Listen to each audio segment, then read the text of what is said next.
let's look into the crystal ball. Quarterback musical chairs edition.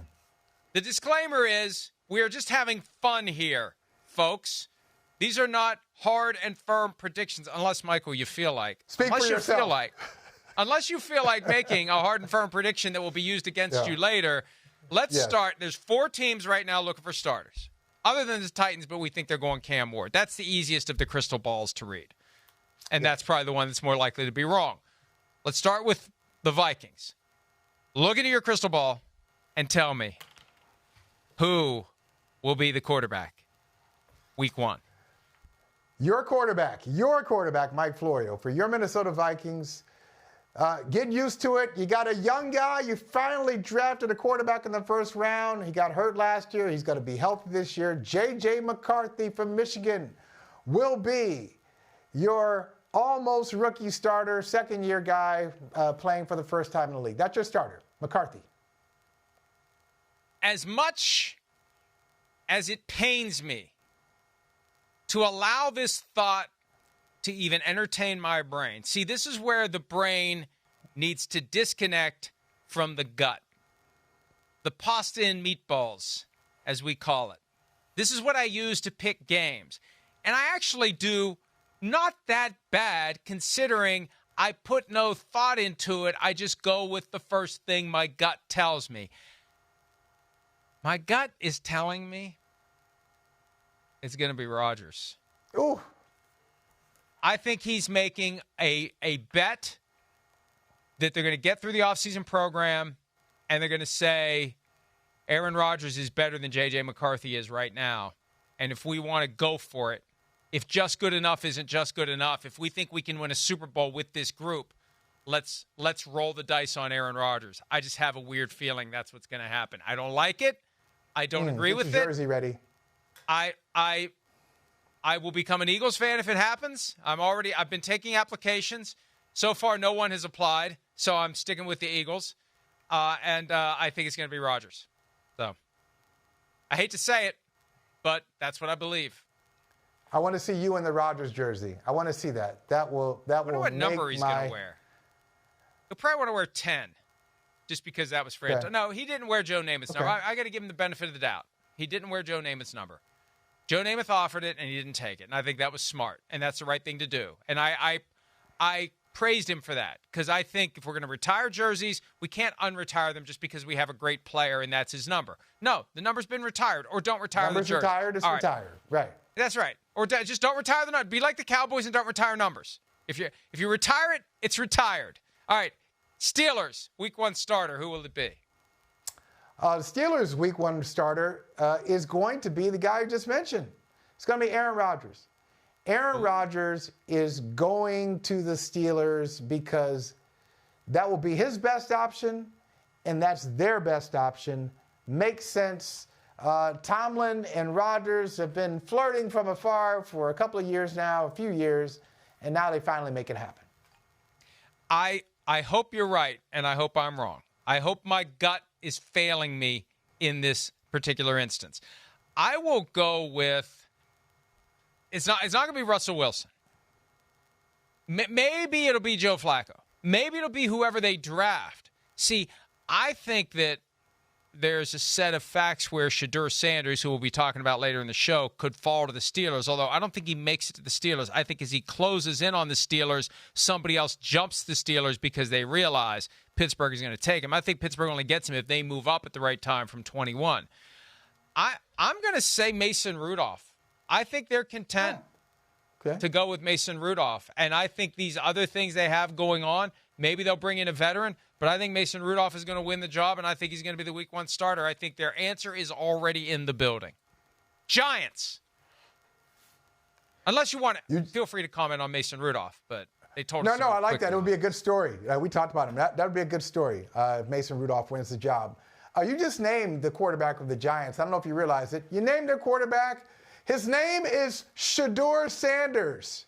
Wow. They are going to draft him with the 3rd pick. Despite what you hear about the limitations, they will look at him.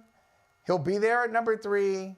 They're not going to move down. They're going to stick and pick, as they say, Shedeur Sanders to New York, quarterback for the Giants, starting quarterback in 2025.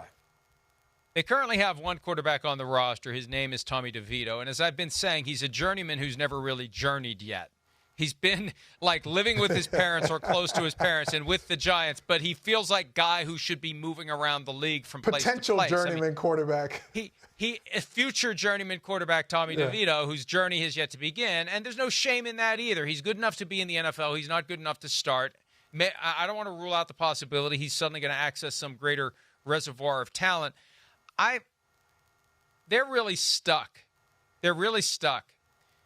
I think it's going to be Jameis Winston. I think Brian Daboll believes he'll be able to coach some of the rough spots out of Jameis Winston. He's got a great personality. He'd be great for the New York market. And I don't know that the fans are going to be happy with him. They're not going to be happy with anybody of the veteran choices. Between Winston, Flacco, and Russell Wilson, I think Winston would be the one that's just the most exciting and the most compelling. But on your point with Sanders, that happens if John Mara tells Joe Schoen, the GM, and Brian Daboll, the head coach, it really isn't playoffs or you're fired this year. Because that's the only way those guys get behind a rookie, if they think they've got a couple of years to try to turn this around. But the mixed signals coming from Mara would put them in a position where they want a veteran and try to make it to the playoffs, and we're worried about the future if we have one. Yeah, but you know what? I think this is where I would meet Mara in the middle if I'm Shane and Daboll. Like, I know you want to make the playoffs. Every owner wants to make the playoffs, and especially if it's a home game and you get some more concessions and sell a little bit more. How about this? How about if you see improvement? Because we bring in a rookie, we're not necessarily going to be the Commanders and go to the NFC Championship game, but if I can show you that we've improved from a team that's picking third in the draft to, say, picking 15 next year. Let's say we don't make the playoffs, but we improve dramatically, and you see a vision for something. Is that good enough? And see, I would think that should be.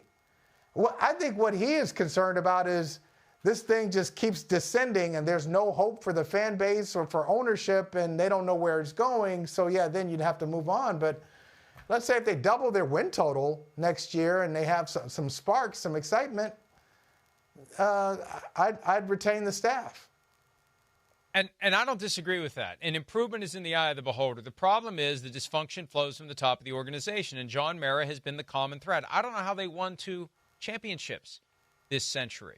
That makes it even more impressive because even though John Mara, football fan, and I don't want to, I mean, look, we're going to the league meetings in a week and a half, and I'm going to have awkward conversations as it is. But I think that the problems in the Giants come from John Mara. He's fired guys too quickly. He's held on to the wrong guys for too long. And I think that the challenge is for him to stay true to his guns here and keep his guys. And that would set the stage for them to take Sanders if Shane and Daboll believe they've got more than a year to turn it around. All right, the Browns, who have been trying to turn it around for a long time, did make it to the playoffs somehow a couple of years ago. Week 1 starter in Cleveland will be who? You want to talk about the answer already in the building? It's already in the building. Kenny Pickett. Kenny Pickett will start for the Browns because they're the Browns. They're not going to make a wise decision. They should draft Shedeur Sanders. They won't. They should do something dynamic. They won't. They're kind of stuck still with the last of the Deshaun Watson contract. I don't think they're going to commit any real resources to another quarterback. So their bridge guy is going to be Kenny Pickett until they figure out something else. So he's the guy. I was almost going to say Sanders because the more that the talk builds of Sanders to the Giants, I could see the Browns maybe skewing that way. I'm going to go a different direction. I'm going to go with the guy the Browns could have taken with the second overall pick in the 2016 draft, the guy that they were criticized for not taking with the second pick in the 2016 draft when it looked like he was going to be the NFL's MVP in 2017. He's been linked to the team.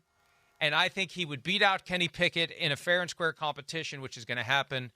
Carson Wentz will be the Week 1 quarterback. Deal with it, Browns. Get used to it, Browns. And who knows? Maybe Carson Wentz can find a way to recapture some of the magic that we've seen in the past. It's a more and more distant past all the time, but nevertheless, I think it's going to be Carson Wentz. And you think he beat him out? You think Carson Wentz, if it's Carson Wentz, Kenny Pickett just... Yes. And who knows? It's one of those. That's one of those quarterback competitions nobody wants to see. But you're probably right.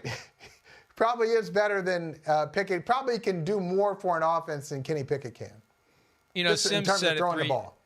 Sims made the point 3 years ago when Pickett was coming out of the draft. There's just nothing special that he does. And if the Panthers had taken him at a time when they had Sam Darnold, Pickett shows up for the first day of his workouts, and Darnold's there, and they both throw the ball, and there's no comparing the two.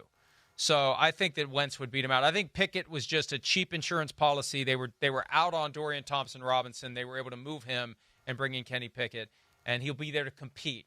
But I think Carson Wentz will be the one that they bring in to ultimately win the job at a time when they need cheap quarterbacks because they've got so much money and cap space still tied up in that albatross of a Deshaun Watson contract. The single worst transaction in NFL history, and that is not exaggeration. Hi, it's Mike Florio. Thanks for watching PFT on YouTube. Hit subscribe for the latest news and analysis from Pro Football Talk.